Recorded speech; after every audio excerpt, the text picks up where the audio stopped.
கடலூர் மாவட்டம் காட்டுமன்னார் கோயிலில் 125 நாள் வேலை உறுதி திட்டத்தை சீர்குலைக்க முயற்சி நடைபெறுகிறது என குற்றம் சாட்டி தேசிய ஜனநாயக கூட்டணி சார்பில் ஆர்ப்பாட்டம் நடைபெற்றது.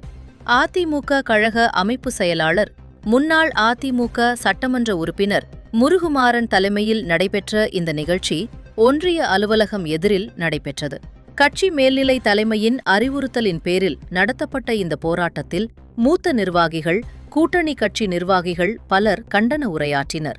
ஆர்ப்பாட்டத்தில் கூட்டணி கட்சிகளின் ஒன்றிய, மாவட்ட மற்றும் நகர நிர்வாகிகள் கலந்து கொண்டு வேலை உறுதி திட்டம் பாதிக்கப்படாமல் பாதுகாக்க வேண்டும் என்று வலியுறுத்தினர். இதில் அதிமுக, அதன் கூட்டணி கட்சிகளான பாரதிய ஜனதா மற்றும் பாட்டாளி மக்கள் கட்சி, தமிழ் மாநில காங்கிரஸ் கட்சி உள்ளிட்ட கூட்டணி கட்சி நிர்வாகிகள் பலர் கலந்து கொண்டனர். அண்ணா பல்கலைக்கழகத்தில் ஞானசேகரன் அங்கே படிக்கக்கூடிய மாணவியை பாலியல் வன்கொடுமை செய்கிறார்.